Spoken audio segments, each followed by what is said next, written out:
Hello viewers, आज हम आपके साथ हैं कुछ ऐसे समीकरणों को लेकर के दो चरों की रैखिक समीकरण होती नहीं है, लेकिन उसको दो चरों का रैखिक समीकरण बनाया जा सकता है।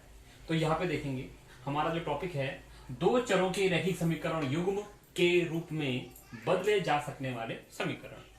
इनका एक की पॉइंट है इनको करने का।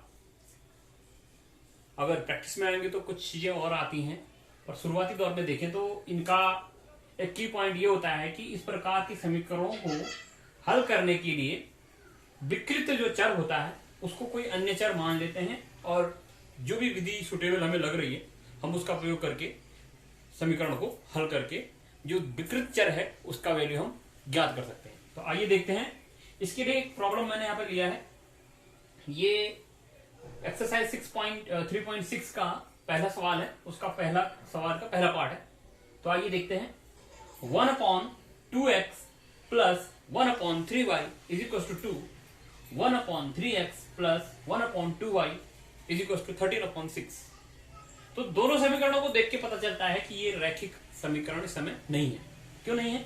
क्योंकि x की घात क्या हो जाएगी, इसमें -1 हो जाएगी, और y की घात भी -1 हो जाएगी, जबकि हमारे रैखिक समीकरण में चर की घात 1 होती है।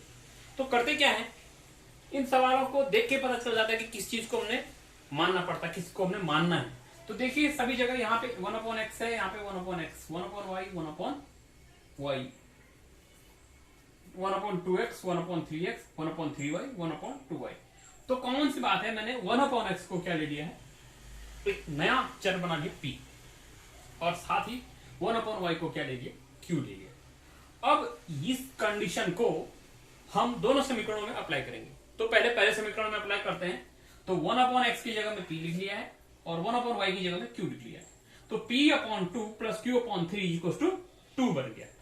अब हमें भिन्न के रूप में न फंस के, चाहे तो ऐसे भी कर सकते हैं, हम सिंपल तरीके में जाएं तो कुछ पूर्णांकों का हम कुछ गुणा कर लेते हैं, ताकि क्या हो जाएगा, हमारा ये भिन्नात्मक रूप इसका खत्म हो जाए। तो 3 दूनी 6, 6 से मैं अगर दोनों तरफ गुणा करता हूं तो देखिए 6 से गुणा किया मैंने, 6 दूनी 12 इधर हो गया है, और इधर 6 के 6p/2 6q/3, 3 से कट गया 2 बार, ये 2 से कट गया 3 बार। तो 3p plus 2q equal to 12, 3p plus 2q बराबर 12 हमारा समीकरण नंबर 1 बन गया।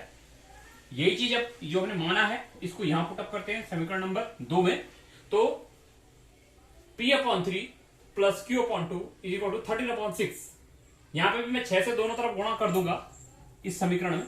तो 6 से गुणा किया मैंने, तो देखिए यहाँ पे 6p/3 6q/2 is equal to, ये 6 से 6 कट गया तो 13 ऐसे बच गया। तो 3 दूनी 6 और 2 3 6, तो कुल मिला के जो समीकरण मिली है मुझे 2q plus 3q equal to 13। अब सामान्य रूप में मुझे समीकरण मिल चुकी हैं। अब हम इसको करेंगे, हमारी जो विधियां हैं दो चरों के रैखिक समीकरण को सॉल्व करने की, कोई सी भी हम यूज कर सकते हैं। तो हम यहाँ पे यूज कर रहे हैं विलोपन विधि। विलोपन विधि के लिए मैंने दोनों समीकरण लिख ली है। अब मैं समीकरणों को देख रहा हूं तो न मुझे p के गुणांक दोनों में बराबर मिल रहे हैं, न q के। तो अब हम क्या करते हैं, p और q के गुणांक बराबर करने के लिए क्या कर सकते हैं, हम ऊपर वाली समीकरण को 2 से गुणा कर लेंगे और नीचे वाली को 3 से। 2 3 6, 3 दूनी 6। तो ये लिखा मैंने समीकरण 1 को 2 से और समीकरण 2 को 3 से गुणा करने पर 2 से गुणा करके दिखा रखे हैं यहाँ पे। तो 2 3 6, 2 दूनी 4 और 12 दूनी 24।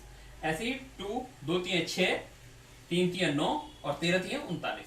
अब क्या है, 6p और 6p दोनों पॉजिटिव हो गए थे। तब क्या किया गया, समीकरण 1 में से समीकरण 2 को घटाया। तो जहां पे प्लस था वहां पे माइनस, ये प्लस माइनस, और जहां पे प्लस था वो माइनस हुआ। 6p कट गए हैं, माइनस के 9q और प्लस के 4q है, तो माइनस के 5q बचेंगे, और माइनस के 39 है प्लस के 24 है, तो माइनस के 15 बच गए। तो कुल मिला के माइनस से माइनस कट गया, तो 5q इक्वल टू 15। तो q equal to 15/5, q equal to 3 5 15, 3 जो है 3 जो है हमारा q की वैल्यू आ चुकी है। q की वैल्यू को किसी में भी रख लेंगे, समीकरण नंबर 1 में रखा है मैंने। 2p plus 2q equal to 12, समीकरण नंबर 1। तो 2p प्लस 2 3 6 और ये 12, तो p का वैल्यू निकाला 2 आ गया। अब देखिए जो वैल्यू हमें दिया गया था, जो क्वेश्चन में दिए हैं वो p और q नहीं दिए हैं, वो अपनी तरफ से हमने पुटअप किए हैं। हमें x और y का निकालना है। तो जैसे हमने यहाँ पे वैल्यू रखी थी उसी हिसाब से वैल्यू लौटाएंगे तो x की मिलेगी। कैसे देखिए, p का वैल्यू कितना मिला 2, तो p इक्वल टू 1/x है, तो 1/x इक्वल टू p, तो 1/x इक्वल टू क्या हो जाएगा 2।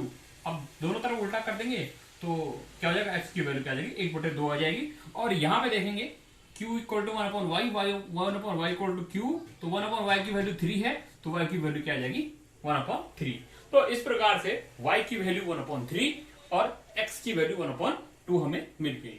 जबकि समीकरण शुरू में दिख रहा था कि ये हमारा दो चरों का रैखिक समीकरण युग्म नहीं हो सकता है, लेकिन हमने इसको क्या किया, एक छोटा सा स्टेप, तो वो स्टेप ये है कि जो विकृत स्वर है उसको, विकृत जो हमारे पास चर है उसको क्या कर लेते हैं हम, उसको हम एक नया चर बना के ले लेते हैं और लास्ट में वैल्यू वापस लौटा लेते हैं। इस प्रकार के से कई सारे प्रॉब्लम्स हैं, कुछ में थोड़ा जिसको कहते हैं हम क्रिएटिविटी दिखानी पड़ती है। कहीं पे 1/x को मान लिया, कहीं पे 1/x प्लस y को मानना पड़ता है, कहीं पे 1/x माइनस y को बनाना पड़ता है, कहीं पे दोनों चरों से गुणा या भाग करना पड़ता है। तो इस प्रकार की जो नई प्रॉब्लम है इसकी हैं, उनको लेकर के मैं नेक्स्ट वीडियो में आपके साथ आऊंगा। तब तक के लिए थैंक यू।